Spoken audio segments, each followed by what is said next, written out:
Hello সকল YouTube বন্ধুদের মিনিস kitchen ব্লগের তরফ থেকে অনেক অনেক শুভেচ্ছা। আপনারা সকলে কেমন আছেন? আমি ভালো আছি। আজ আমি একটি চিকেনের রেসিপি আপনাদের সামনে তুলে ধরেছি। এই রেসিপিটির নাম চিকেন রেজালা। এই রেজালাটি খেতে ভীষণই সুস্বাদু। চিকেনের তো অনেক কিছুই আইটেম হয়, এটাও একটি তার মধ্যে। আর এটা আমি কীভাবে বানিয়েছি সেটি আপনাদের সামনে তুলে ধরেছি। ভিডিওটি কেমন লাগলো অবশ্যই বলবেন সকলে। যদি কিছু ভুল হয়ে থাকে সেটিও বলবেন। আমি এটি বানানোর জন্য নিয়েছি হাফ কিলো চিকেন। চিকেনটা আমি ছোট ছোট করেই আনতে বলেছি। বড় হলে খুব নষ্ট হয় আর রাঁধতেও খুব দেরি হয়, ছোট হলে খুব তাড়াতাড়ি হয়। আর এইটার মধ্যে আমি দেব কাঁচা লঙ্কা, আরও অন্যান্য মশলাপাতি আছে, এসব কাটা বাছার ব্যাপারগুলো, লঙ্কা, রসুন, পেঁয়াজ। আমি এগুলো ধুয়ে কেটে নেব। এইগুলো আমি খুব পাতলা পাতলা করে সরু সরু করে কেটে নেব। আমি চিকেনটা ধুয়ে নিয়েছি। চিকেনটা একটু ভালো করে কচলিয়ে ধুতে হবে, আর এইভাবে একটু খোলাখুলি ধুতে হবে ছোট বড় জায়গায়। তাহলে চিকেনের মধ্যে যে নোংরা পার্টগুলো সেগুলো এমনিই চলে যাবে। হাত দিয়ে কিছু করতে হবে না, একটু জলটা বেশি ফ্লো দিয়ে ছাড়লে পরে বেশ পরিষ্কার হয়ে যাবে। এই যে দেখুন একদম পরিষ্কার জল বেরিয়ে গেছে, তার হয়ে গেছে, চিকেনটা ধোয়া হয়ে গেছে। এটা আমি এখন জল থেকে তুলে নেব। একদম ঠিকঠাক মতো ধোয়া হয়ে গেছে। এবার জল থেকে আমি তুলে নিয়েছি। জল থেকে তুলে একটা ছোট বাটিতে রেখে দিয়েছি। আর চিকেনের একটু যে জলটা সেটাও নিচে নেমে যাবে। তারপরে এই যে গোটা পেঁয়াজ রসুনগুলো যে ছিল সেগুলো পাতলা পাতলা করে কাটা হয়ে গেছে। সবগুলো একদম সরু সরু করে কাটা হয়ে গেছে। আর আমি কিন্তু এগুলো পেস্ট করব না, পেঁয়াজ রসুন এগুলো পেস্ট করব না। আজ আমি এইভাবেই পাতলা পাতলা করে কেটেই করব। রসুনটা পাতলা করে কেটে নিয়েছি। এখানে গোটা গোটা লাগছে দেখতে, কিন্তু পার্ট করা আছে, মাঝে মাঝে পার্ট করা আছে। আর তারপরে আমি এটার মধ্যে লাস্টে দেব কেশর। কেশর দিলে রেজালার একটা আলাদা ফ্লেভার আসে। কেশর দেব এখানে, সবগুলো যেগুলো কেশর আছে সবগুলো দেব না, 20-25টা স্টিক দেব কেশরের। এবার আমি চিকেনটা এখানে ম্যারিনেট করব। চিকেনটা আমি প্রথমে এই যে বাটি থেকে তুলে নিয়েছি, জলটা আমি নেব না, সেজন্য ওপর থেকে তুলে নিচ্ছি চিকেনটা।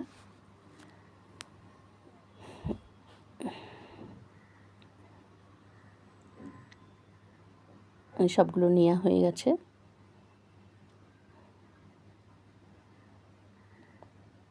চিকেন থেকে অনেকগুলো জল বেরিয়ে এসছে, সেই জলটা দেব না। এটা শুকনো শুকনোই রাখতে হবে, বেশি জল নেওয়া চলবে না এতে। আর এর মধ্যে আমি দেব এখন আদা জিরের পেস্ট, গোলমরিচের গুঁড়ো দেব। তার মধ্যে দেব হালকা নুনটা দিলে ম্যারিনেট হবে ভালো মতো। আর আমি বিশেষ কিছুই দেব না। গোলমরিচের গুঁড়ো দিয়েছি, তার মধ্যে দিয়ে দেব নুনটা দিলে একটু তাড়াতাড়ি ম্যারিনেট হবে। দই দিয়েছি, দইটা তো মাস্ট রেজালাতে। আর হালকা নুন দিয়ে দেব।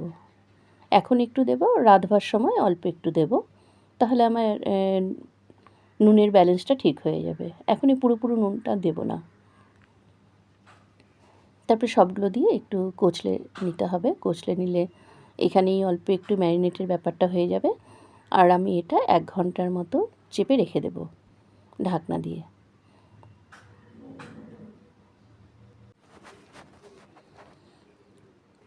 একটু বেশিক্ষণ ধরে মাখতে হবে। 5-10 মিনিট আমরা যদি এইভাবে কচলে মাখি না, এখানেই একটু বেশিরভাগ 30% ম্যারিনেট এখানেই হয়ে আসবে। তারপরে ঢেকে দেব, সেটা তো হবেই ম্যারিনেট।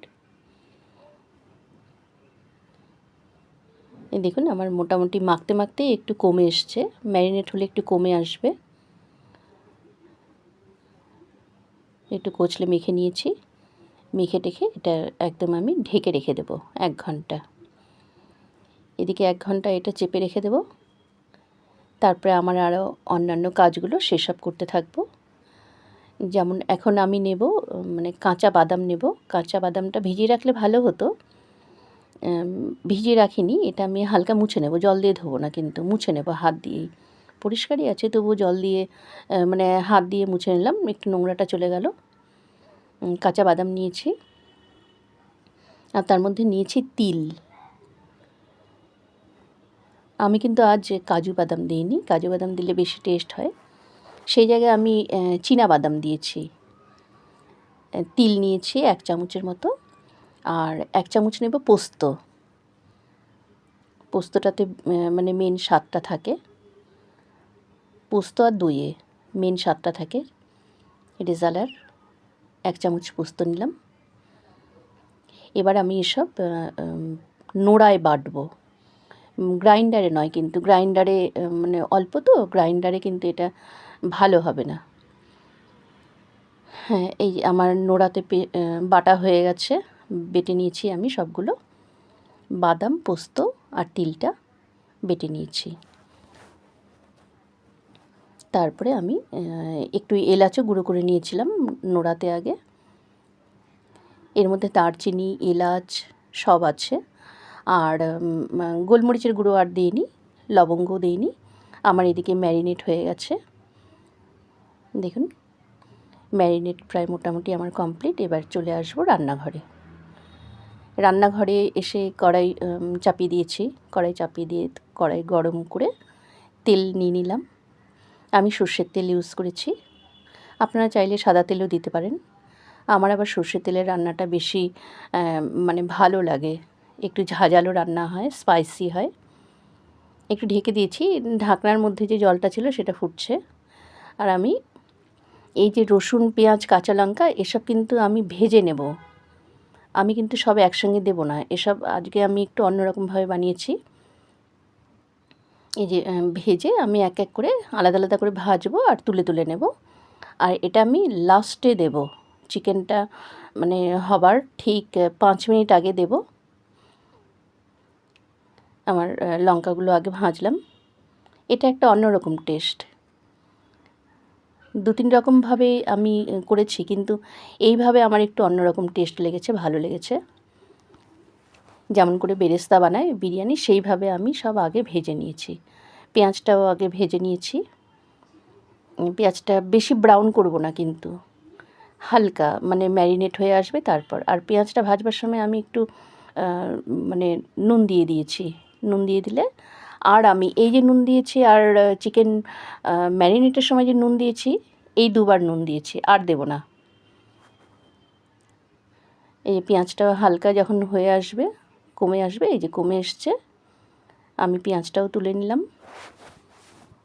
ব্রাউন করিনি, শুধু ভাজা হয়ে গেছে।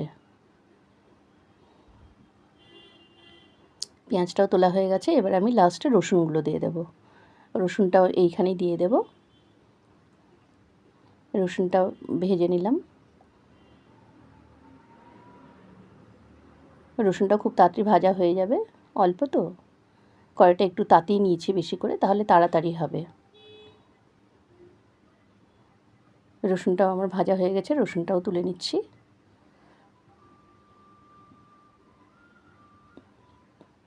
এবার যে আমি পোস্ত, তিল আর যে বাদামটা বেটে রেখেছিলাম, সেগুলো আমি তেলে দিয়ে দিলাম। এটা হালকা ব্রাউন হয়ে চলে আসবে, তারপরে আমি চিকেনটা ছেড়ে দিয়েছি, যে ম্যারিনেট চিকেনটা। আর চিকেনে একটু জল দিতে হবে মনে হয়, কারণ বেশি জল বেরোয়নি আমি, কারণ চিকেনটা থেকে জল ছাড়িয়ে আমি ম্যারিনেট করেছি তো, সেজন্য বেশি জল বেরোয়নি। সেজন্য আমাকে হালকা একটু সেদ্ধর জন্য জল দিতে হবে। হালকা ওই বাটি ধোয়া জলটা দেব। বাটি ধোয়া জলটা দিয়ে আমি এটা একদম 15 মিনিট, জাস্ট 15 মিনিট দিলে, ঢেকে দিলেই হয়ে যাবে। কারণ আধা তো এদিকে ম্যারিনেট হয়েই আছে, আর 15 মিনিট হলে পরে চিকেনটা ভালো মতো একদম মানে হয়ে আসবে, পরিপাক হয়ে আসবে। আর এলাচ গুঁড়োটাও দিয়ে দিলাম, তার মধ্যে আর একটু জল দিয়ে দিলাম। আর আমাকে কিছুই করতে হবে না, এবার শুধু যে সেদ্ধ হবে তার মধ্যে আমি এই বেরেস্তাগুলো দিয়ে দেব। এই জলটা শুকিয়ে এসছে, তেল ছেড়ে দিয়েছে চিকেনের গা থেকে। এবার আমি বেরেস্তাগুলো দিয়ে দিচ্ছি। এটা এইভাবে বানিয়ে দেখবেন, এইভাবে বানিয়েও কিন্তু বেশ ভালো লাগে। সব দিয়ে দিয়েছি। আর এটার এই রসুন পেঁয়াজের ফ্লেভারটা এটার মধ্যে মানে আনবার জন্য, আর এটা হচ্ছে হোমমেড লঙ্কার গুঁড়ো। লঙ্কাটা ভেজে আমি গুঁড়ো করে রাখি, কাঁচা গুঁড়ো আমি ইউজ করি না সানরাইজের, ওটাতে অনেক সময় মানে আর্টিফিশিয়াল কোনো ব্যাপার থাকতে পারে। আমি এটা বাড়িতেই লঙ্কাগুলো শুকিয়ে ভেজে আমি ওটা মানে হোমমেড বাড়িতেই বানিয়ে রাখি, ওটাই আমি ব্যবহার করি। আর একটু জল দিয়ে দিলাম। আমার এখন 5 মিনিটের মধ্যে এটা ঢেকে রেখে দেবো। রসুন পেঁয়াজের ফ্লেভারটা এটার মধ্যে লেগে যাবে, তাহলে মোটামুটি আমার কমপ্লিট। এই যে ঢেকে দিয়েছি 5 মিনিট, জাস্ট 5 মিনিট রেখে তারপরে আমি লাস্টে কেশর দিয়ে দেব। আমার কেশর দেওয়াটাই রান্নার লাস্ট প্রসেস। তারপরে কেশরটা দিয়ে একটু মানে নেড়ে নিতে হবে। কেশরটা কিন্তু ভিজিয়ে রাখলেও হয়, ভিজিয়ে রাখলে আরেকটু ভালো হয়, কিন্তু ওটাতে আমরা কেশরটা দেখতে পাবো না, কেশরের ফ্লেভারটা আসবে আর এটাতে ফ্লেভারটাও আসবে, আর কেশরটাও মানে মাঝে মাঝে আমরা খাবার সময় কেশরটা পাবো, তাহলে বেশ ভালো লাগে কেশরযুক্ত খাবার খেতে। এই যে আমার হয়ে গেছে একদম। আমার রান্নাটা কেমন হয়েছে অবশ্যই বলবেন সকলে। কোনো ভুল ত্রুটি হয়ে থাকলে ক্ষমা করে দেবেন। ভালো লাগলে লাইক, শেয়ার, কমেন্ট, সাবস্ক্রাইব অবশ্যই। সকলকে অনেক অনেক ধন্যবাদ আমার ভিডিওটি লাস্ট পর্যন্ত দেখবার জন্য। এরপরে আসবো আমি অন্য রেসিপি নিয়ে।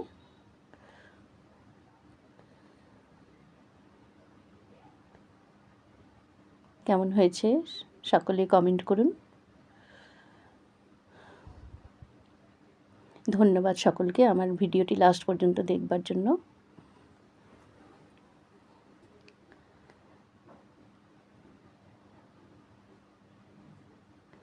একদম ঠিকঠাক হয়েছে, কোনো মানে বেশি মানে জল টল হয়নি। থ্যাংক ইউ সকলকে আমার ভিডিওটি লাস্ট পর্যন্ত দেখবার জন্য। Tata, bye bye. সকলে ভালো থাকবেন। আবার আসবো পরের ভিডিওতে। ধন্যবাদ সকলকে।